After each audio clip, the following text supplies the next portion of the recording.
S নিউজের 10 বছরের এই যাত্রাপথে রাজ্য, দেশ, আন্তর্জাতিক নানা পর্যায়ে ঘটে গেছে অনেক উল্লেখযোগ্য খবর, ঘটনা।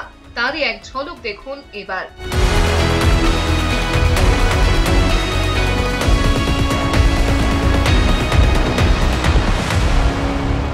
10 বছর ধরে আপনারা আছেন আমাদের সঙ্গে। এস নিউজ শুরুর প্রথম দিকে সিরিয়ার গৃহযুদ্ধে সিরিয়ার বিরোধী দল এবং আইএস এর বিরুদ্ধে লড়াইয়ে বাশার আল আসাদ সরকারের সামরিক সহায়তার অনুরোধের পর 2015 সালের 30 সেপ্টেম্বর রাশিয়া সিরিয়ায় সামরিক হস্তক্ষেপ শুরু করেছিল। এই হস্তক্ষেপ শুরু হয় সিরিয়া জুড়ে ব্যাপক বিমান হামলার মাধ্যমে।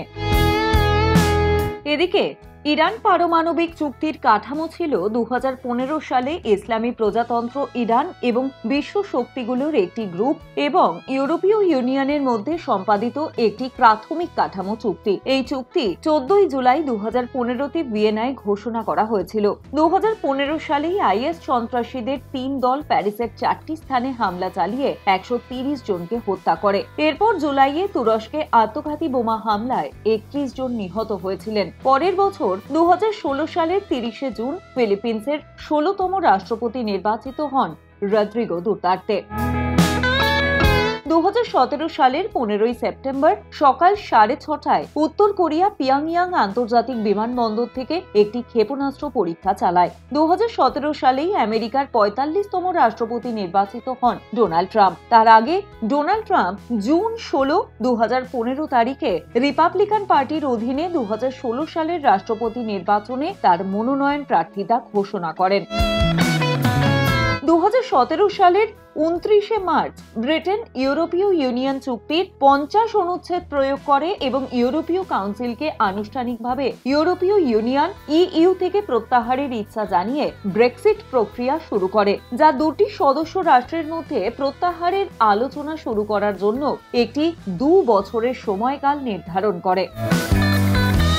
অন্যদিকে 2016-17 সালে সামরিক নির্যাতন এবং দমনের সম্মুখীন হয়েছে রাষ্ট্রসংঘ এবং হিউম্যান রাইটস ওয়াচ মায়ানমারের রোহিঙ্গাদের ওপর চালানো দমন এবং নির্যাতনকে জাতিগত নির্মূলতা হিসেবে আখ্যা দিয়েছে। শেষ হিসেব অনুযায়ী 16 লাখেরও বেশি রোহিঙ্গা মায়ানমার থেকে পালিয়ে গিয়েছে এবং হাজার হাজার মানুষ অভ্যন্তরীণভাবে বাস্তুচ্যুত হয়েছে।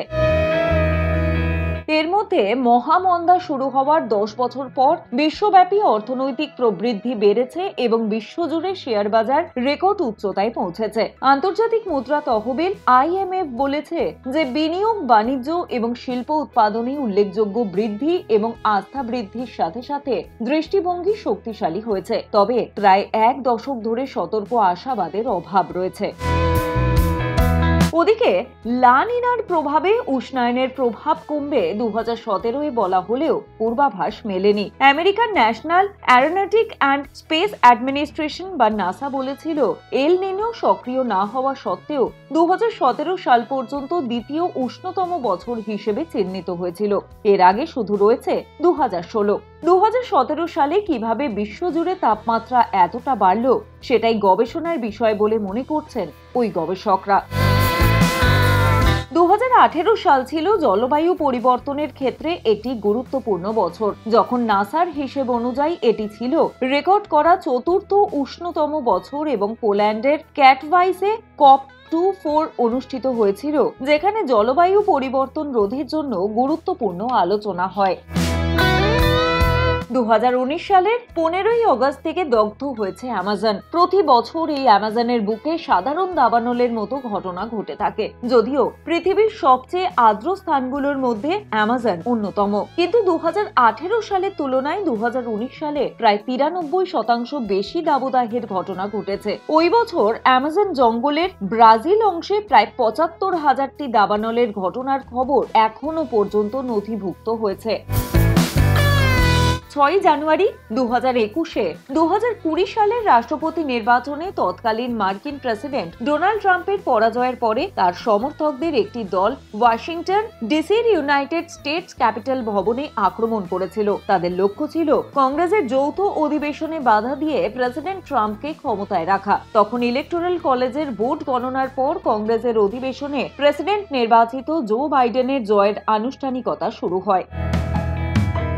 পাশাপাশি 2017 সালের অক্টোবরে কমপক্ষে 30 বছর ধরে বহু মহিলা আমেরিকান চলচ্চিত্র প্রযোজক হার্ভে ওয়াইনস্টাইনের বিরুদ্ধে ধর্ষণ, যৌন নির্যাতনের অভিযোগ এনেছিলেন। সেই তালিকায় ছিলেন সালমা হায়েক, রোজ ম্যাকভান এবং গ্যুইনেথ প্যালেট্রো সহ আরো অনেকে। এরপর #MeToo ছড়িয়ে পড়ে গোটা বিশ্বজুড়ে। আমেরিকা প্রবাসী সৌদি সাংবাদিক জামাল খাশোগি ছিলেন সৌদি শাসক রাজপুত্র মোহাম্মদ বিন সালমানের কড়া সমালোচক। বিয়ের দিন ঠিক হওয়ার পর নথিপত্র সংগ্রহের জন্য 2018 সালের 2রা অক্টোবর গিয়েছিলেন তুরস্কের ইস্তানবুলে সৌদি দূতাবাসে, কিন্তু তারপর আর তাকে দেখা যায়নি। অভিযোগ, তাকে খুন করে দেহ ছিন্ন ভিন্ন করে গুম করে দেওয়া হয় লাশ। তারপর থেকেই এই খুনের ঘটনা ঘিরে সারা বিশ্বে আলোড়ন পড়ে যায়। এরপর এই হত্যার ঘটনায় দোষী সাব্যস্ত করে 5 জনকে মৃত্যুদণ্ড দিয়েছিল সৌদি আরবের আদালত। এরপর 2018 সাল থেকে চীন এবং আমেরিকার মধ্যে একটি বাণিজ্যিক সংঘাত চলছে, যা মূলত মার্কিন প্রেসিডেন্ট ডোনাল্ড ট্রাম্পের আরোপিত শুল্ক এবং অন্যান্য বাণিজ্য বাধা দিয়ে শুরু হয়েছিল। মার্কিন আমেরিকা যুক্তি দিয়েছিল যে চীনের অন্যায্য বাণিজ্য অনুশীলন এবং মেধা সম্পত্তি চুরির দীর্ঘ ইতিহাস রয়েছে, যা তারা পরিবর্তন করতে চেয়েছিল। 2020 সালে ডোনাল্ড ট্রাম্প মার্কিন ইতিহাসে তৃতীয় রাষ্ট্রপতি হিসেবে অভিশংসিত হওয়ার পর অ্যান্ড্রু জনসন এবং বিল ক্লিন্টনের সঙ্গে যোগ দিয়েছিলেন। মার্কিন হাউস ট্রাম্পকে 2টি অভিযোগে অভিশংসিত করেছিল: ক্ষমতার অপব্যবহার এবং কংগ্রেসের কাজে বাধা দেওয়ার অভিযোগ। এই দশকের অন্যতম গুরুত্বপূর্ণ ঘটনা হলো করোনা। 2020 সাল পৃথিবী দেখেছিল করোনা ভাইরাস, যা কেড়ে নিয়েছিল প্রিয়জনদের। পৃথিবী দেখেছিল এক নিউ নরমাল জীবন, লকডাউন। মানুষ আটকে পড়েছিল 4 দেওয়ালের মধ্যে। SARS-CoV-2 করোনা ভাইরাসের চিকিৎসায় HIV-তে ব্যবহৃত কিছু অ্যান্টিভাইরাল ওষুধও ব্যবহার করা হয়েছিল। 26শে ডিসেম্বর 2019 থেকে 8ই জানুয়ারি 2020 পর্যন্ত করোনা আক্রান্তদের ওপর অ্যান্টিভাইরাল ওষুধ প্রয়োগ নিয়ে একটা স্টাডি রয়েছে। সেরকম উল্লেখযোগ্য কোনো ফল যদিও পাওয়া যায়নি।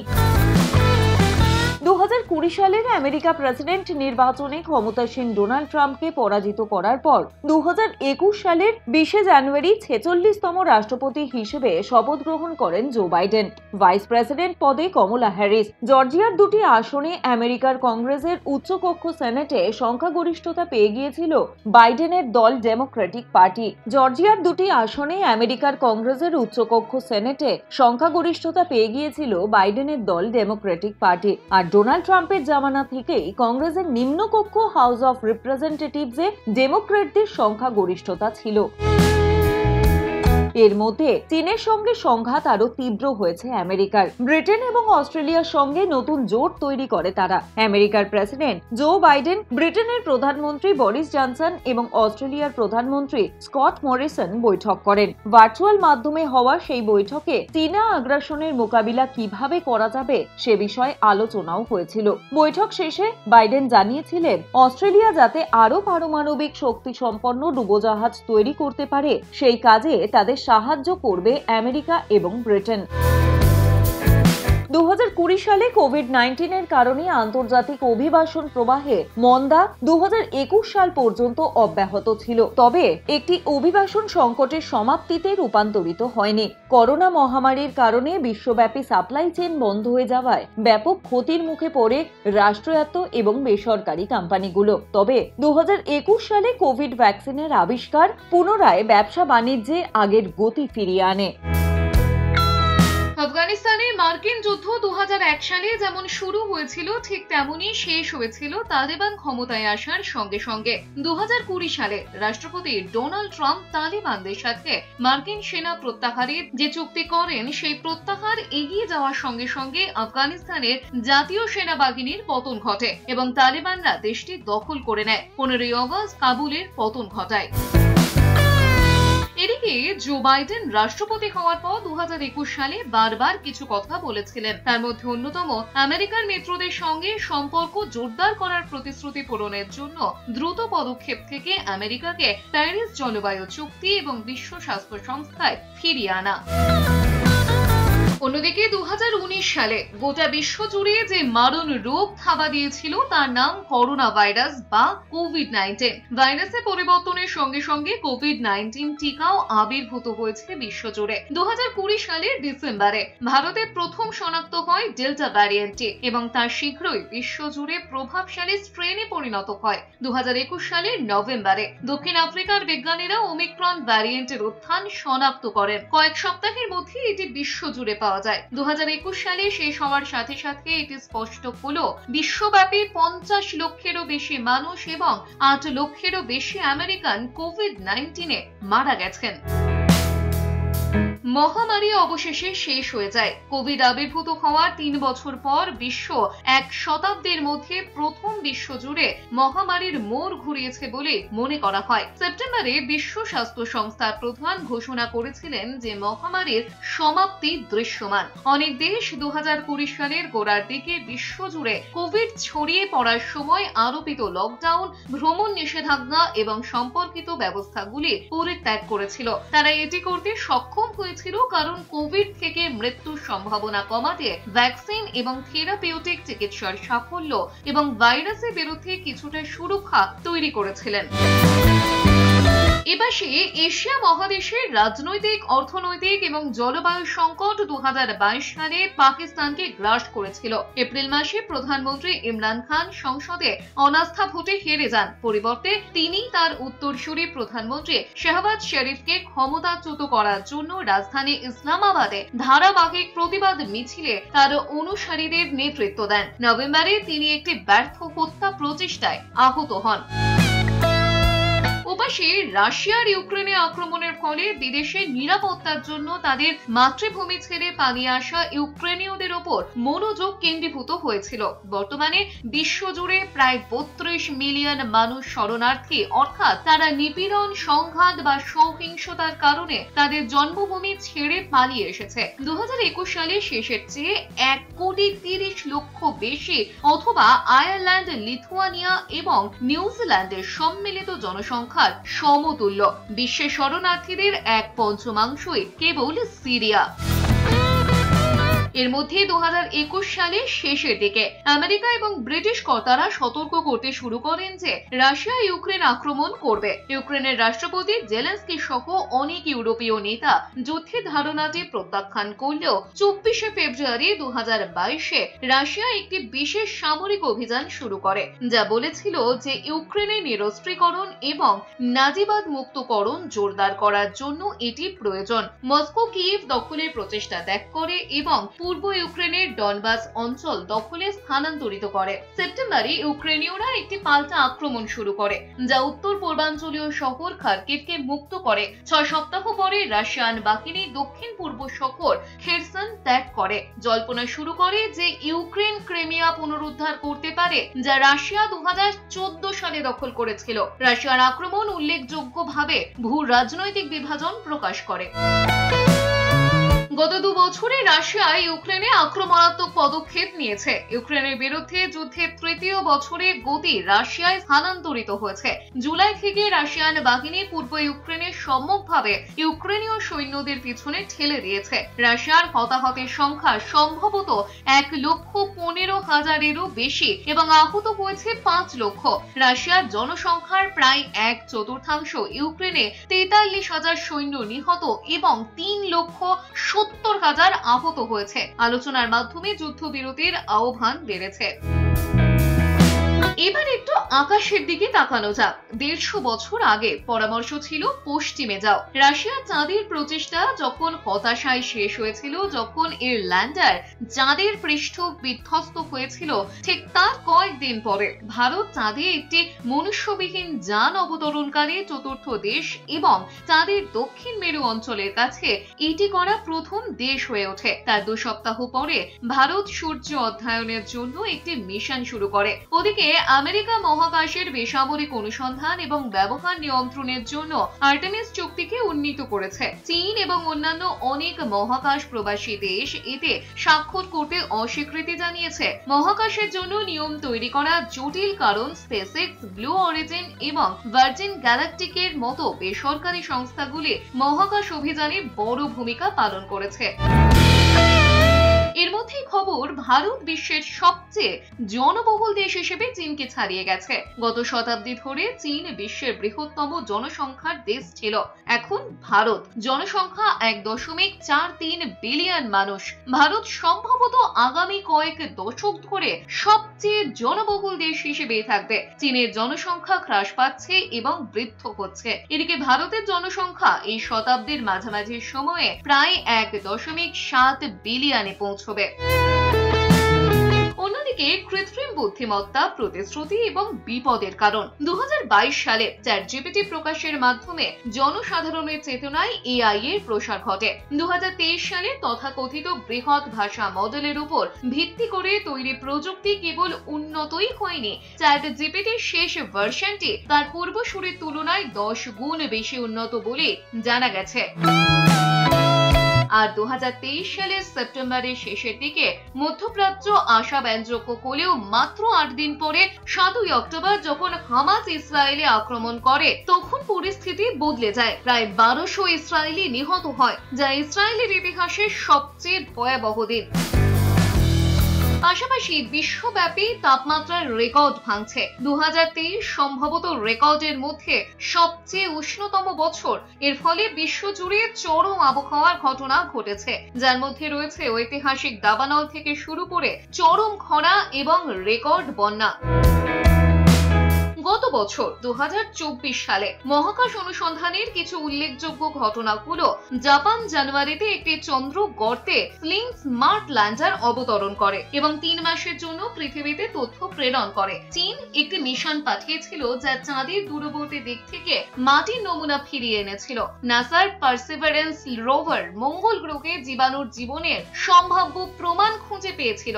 একটি যৌথ ইইউ জাপান মিশন বুধের দক্ষিণ মেরুর ছবি তুলেছে এবং স্পেসএক্স চপস্টিক বাহু দিয়ে রিটার্নিং বুস্টার রকেট ক্যাপচার করার জন্য একটি নতুন প্রযুক্তি প্রদর্শন করেছিল। নিশ্চিতভাবেই সবকিছু ঠিকঠাক হয়নি। বোয়িং এর স্টারলাইনার প্রকল্প জুন মাসে 2 মহাকাশচারীকে আন্তর্জাতিক মহাকাশ স্টেশনে পৌঁছে দিয়েছিল, যা 2 মাসে থাকার কথা ছিল। তবে প্রযুক্তিগত সমস্যার কারণে প্রায় 1 বছর সময় লাগে তাদের ফিরে আসতে।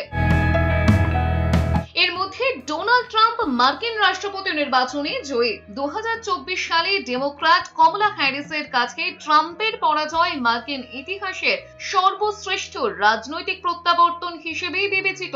6ই জানুয়ারি ক্যাপিটাল হিলের দাঙ্গার পরিপ্রেক্ষিতে, যার জন্য রিপাবলিকান পার্টির সিনিয়র সদস্যরাও বলেছিলেন যে তিনি নৈতিকভাবে দায়ী। ট্রাম্পের রাজনৈতিক শোকবার্তাটি লিখিত বলে মনে হয়েছিল। রিপাবলিকান বেস ভোটারদের প্রতি তার অনন্য আবেদন, অর্থনীতি এবং অবৈধ অভিবাসনের প্রতি জনসাধারণের অসন্তোষ এবং জো বাইডেনের জনসাধারণের নিম্ন অনুমোদনের রেটিং তার প্রত্যাবর্তনের জন্য দায়ী। 2020 সালের নির্বাচনের পুনঃপ্রচার, যা 2024 সালে সম্ভবত বলে মনে হয়েছিল, তা কখনো বাস্তবায়িত হয়নি। আর 2025 সালের এপ্রিলে পেহেলগাঁওতে সন্ত্রাসী হামলার পর ভারত ও পাকিস্তানের মধ্যে উত্তেজনা ক্রমশ বাড়ে। যে হামলায় 25 জন পর্যটকের মৃত্যু হয়, যা জন্ম দেয় সংঘাতের। এই ঘটনার প্রতিক্রিয়ায় 7ই মে 2025 ভারত অপারেশন সিঁদুর নামে পাকিস্তানের বেশ কয়েকটি স্থানে ক্ষেপণাস্ত্র হামলা চালায়, যার লক্ষ্য ছিল পাকিস্তানের কথিত সন্ত্রাসী পরিকাঠামো ধ্বংস করা।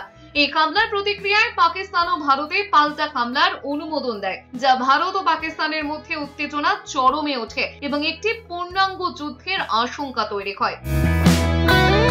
অন্যদিকে গত বছরই বাংলাদেশে কোটা সংস্কারের আন্দোলন এবং তাতে এক প্রকার পদত্যাগ করতে বাধ্য হন তৎকালীন বাংলাদেশ সরকারের প্রধানমন্ত্রী শেখ হাসিনা এবং তৎকালীন মন্ত্রীরা, এবং তারপরেই বাংলাদেশ সরকারের অন্তর্বর্তী উপদেষ্টা হিসেবে শপথ গ্রহণ করেছিলেন অধ্যাপক ডক্টর মোহাম্মদ ইউনূস।